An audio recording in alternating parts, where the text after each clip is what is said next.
So sometimes life throws some really interesting coincidences your way. So I was currently working on the Steady Rest project, and I had gotten so far as to, I made the base plate and tapped it with 3/4 inch, and when I realized how hard it was to tap the 3/4 inch 75% threads with a tap, I thought, holy cow, how am I going to be able to do the 1 3/8 that I need for each of these posts here? And I was thinking, can I even do 1 3/8 inch threads by hand?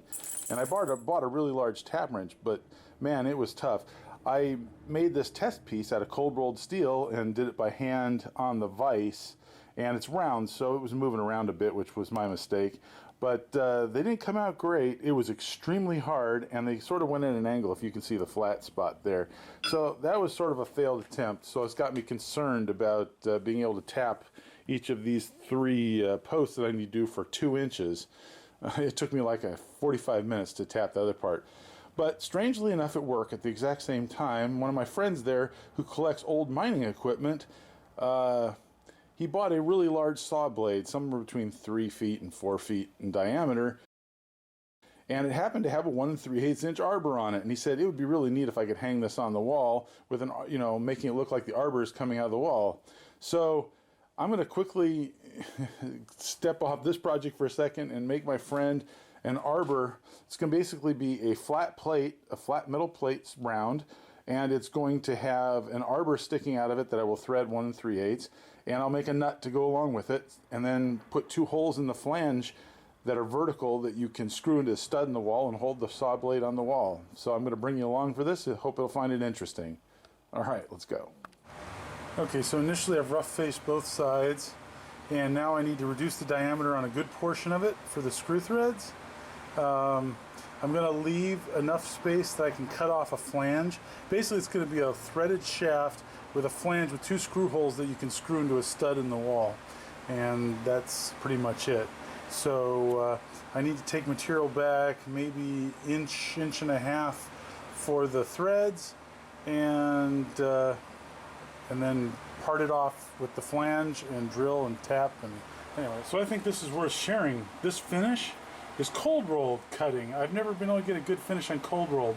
So what I'm doing is 100,000th of depth of cut and 9,000ths of revolution feed rate.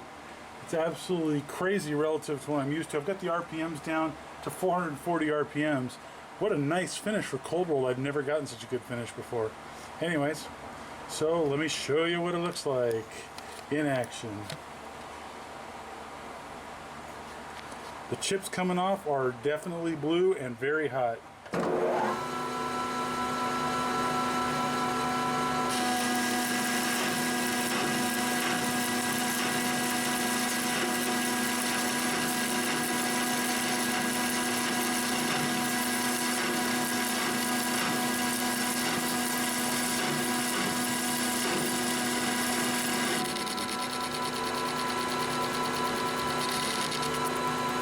Look at that finish. Is that not exquisite? So you'll notice how mucked up this finish is. This over here is like a 75,000th cut, depth of cut. This is a 25,000th depth of cut with lubrication. Didn't matter. You get a much better finish with deep cuts on cold rolled steel. Interesting discovery, huh? I was very surprised, and it definitely changes the way I look at it. So basically you got to take big cuts. The problem with taking big cuts is if you're trying to get to an accurate final value like I was, hard to do with big cuts. So what do you do? All right, so we're going for 12 threads per inch, and I think I have this pretty straight here. The little gap there is actually in the cutter, so but that's actually pretty straight. All right. So we're going to go with this. We're going to do a test pass. So we're going to do a scratch pass.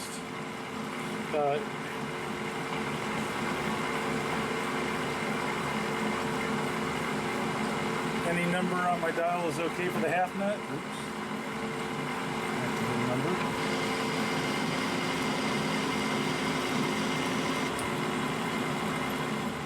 Man, that is terrible. We're going to do another pass here. Add another 10 thousandths because that sucked.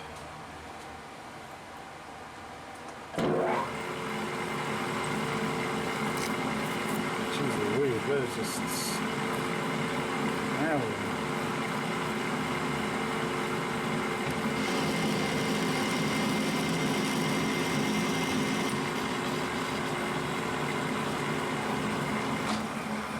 Alright, we'll come back to 0 here.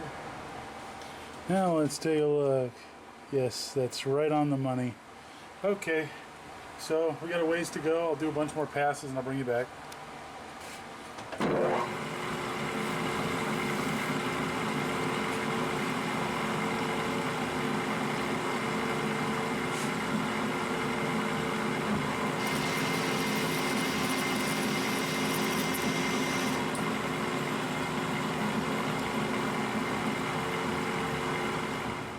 Oops. Don't get off a thread. Even with the thread mic, it's a little complicated to stay on there. 1.3 to 4. Still need more, just in case.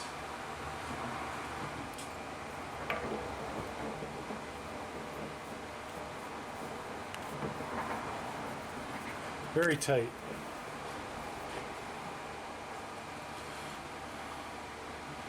Alright, so you couldn't see that. Sorry about that. Oops.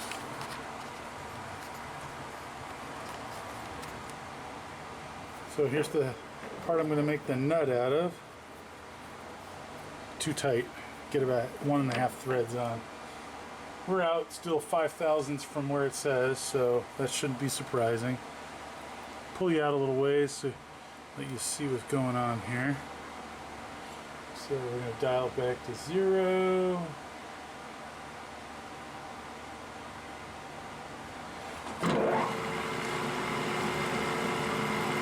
And a couple thousandths.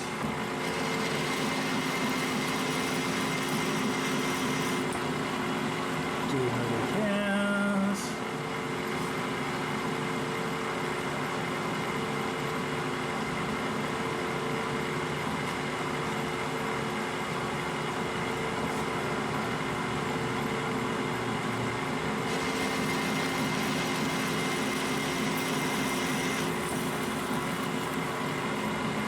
Let's do a cleanup pass.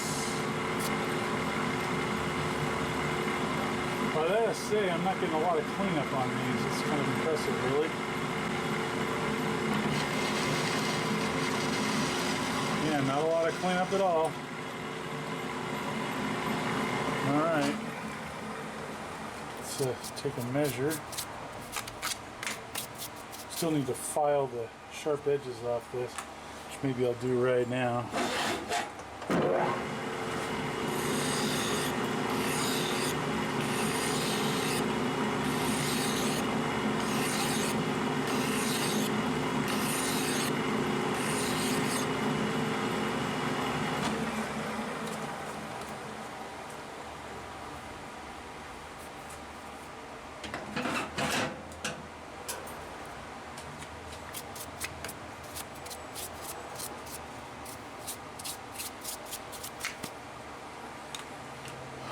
All right.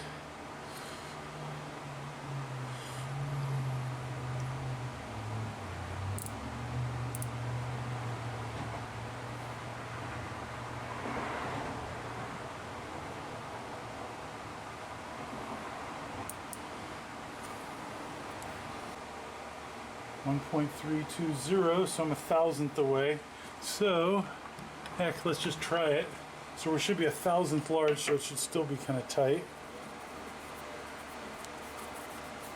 So I made another interesting observation. So I thought when I hand tapped this beast and really struggled to get it tapped, I started it getting it as vertical as I thought I could. And do you notice here? Look at the threads. They're not even at all. This thing, the tap did not go in straight at all by the time you hit the other side. Another interesting observation. So really, I was looking at this thing wobble and I was going, wow, what is going on with that? And that's because the threads on this guy are not straight at all. So what I can use is the thread gauge I made the other day, where I did do this on the mill so it's vertical. And these threads are good, but these are only 50% threads. So we already saw that the 50% threads were nice and loose. A little bit of slop, but they're only 50% depth threads on this guy. I made one out of aluminum that I was a little concerned about because aluminum's so sticky, but these are the 100% threads, and these are a really nice fit. And they go all the way on, so I think we are there. Now we just need to make a nut and fix my problem.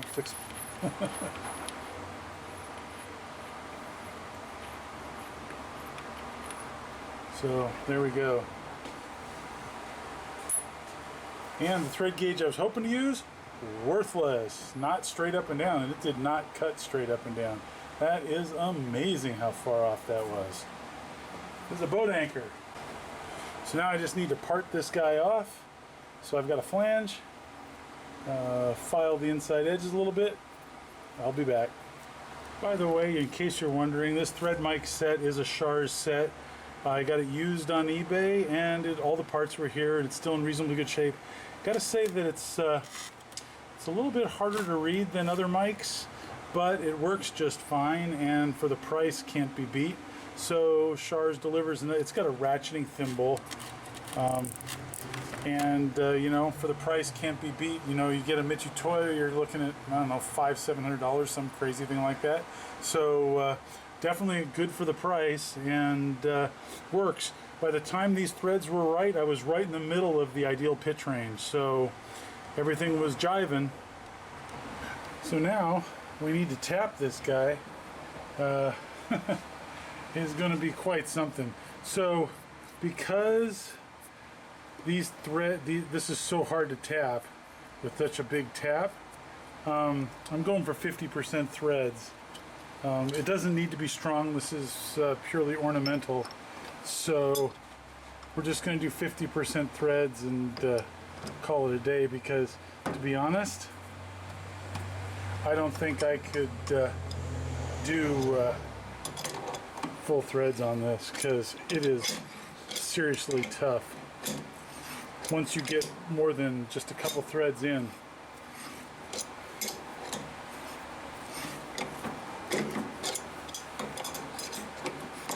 And that burr, I gotta tell you, it's tough cutting that burr, breaking that burr. Yeah. Let's see if I can get this farther out of my way, because boy, what a pain. Yeah, I don't know if I could pull off 75% threads on this. So I gotta slay the slowest speed setting.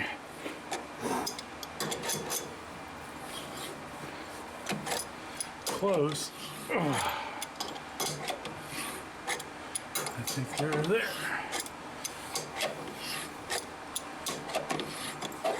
Okay. That's it. Gotta remove the chuck because I want to be able to hold this from the inside. And the way I intend to do that is use this expanding collet. But first I have to turn it down to the rough dimensions of the inside of this, within 1/1000th or two. And then I can put it in and take it over to the lathe, index it around, because how else am I going to index it 6 ways, and mill off the sides. So that's what we're going to do. We're going to take this off, load it in the 5C collet. I'll be right back. So measuring the inside diameter, something with threads, is a little bit challenging to get accurate, but let's see what we can do here. We only have a few thousandths range on the expanding collet. 1.335. Let's see if I can get a repeat.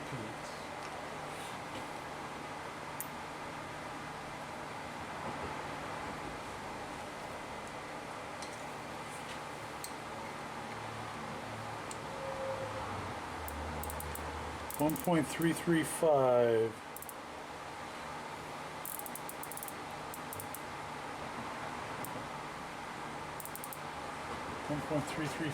Okay, so we have roughly 100 thousandths to come off this, so we're going to take it slowly.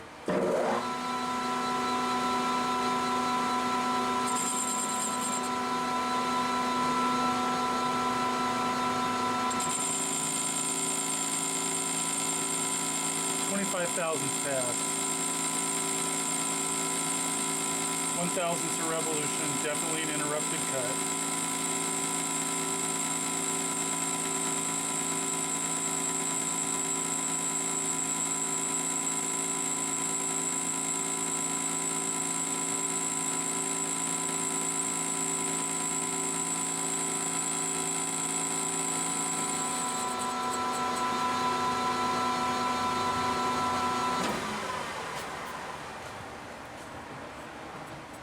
Cuts all right.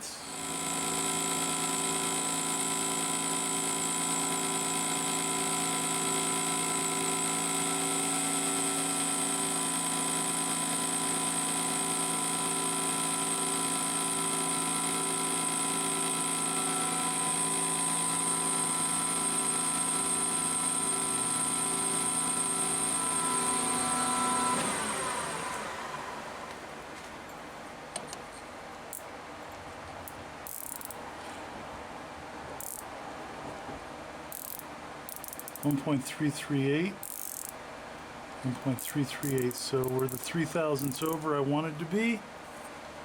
And let's chamfer it real quick. We can come in and finish it off.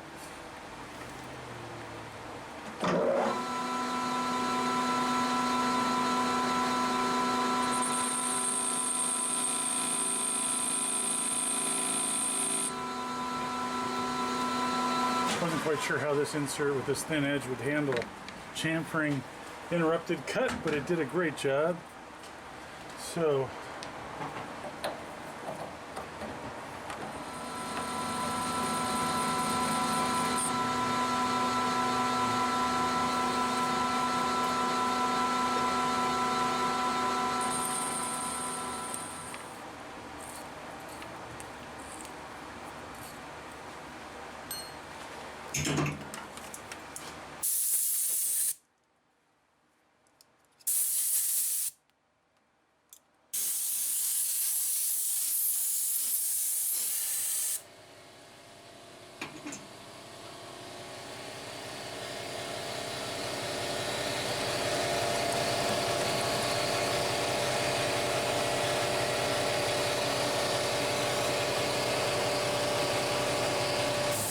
Alright, so we've got a really snug fit before I tighten the mandrel, and it expands a few thousandths, so fortunately, you know, this would not be good if the threads were sharp, but these are really flat threads because they're only 50% threads, so it's all working out to my advantage.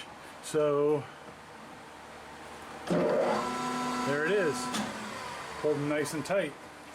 So now we can go over to the mill and we can mill our flats, and we'll be right back. So now all we have to do is just use this hexagonal collet, mill a flat, rotate, mill a flat, rotate, mill a flat, you know, 6 times, rinse and repeat, and we'll be done. And then we'll head back and chamfer the edges, and that should be it.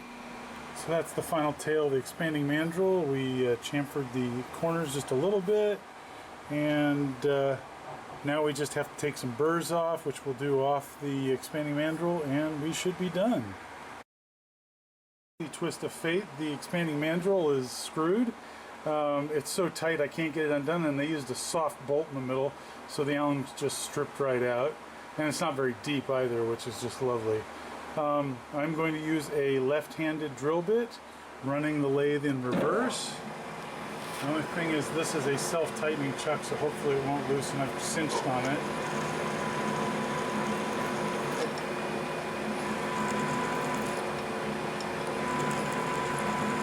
Sadly, I don't think it's unscrewing, so we will drill it out instead.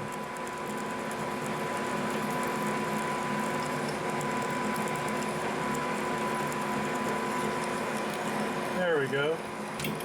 Now it's drilling itself out. There you go, unscrewing itself. Okay, well, that's one way to get it. So now I'll see if I can get the part off. Should always have at least one left-handed drill bit around. They're very handy. All right, I'll be back in a sec.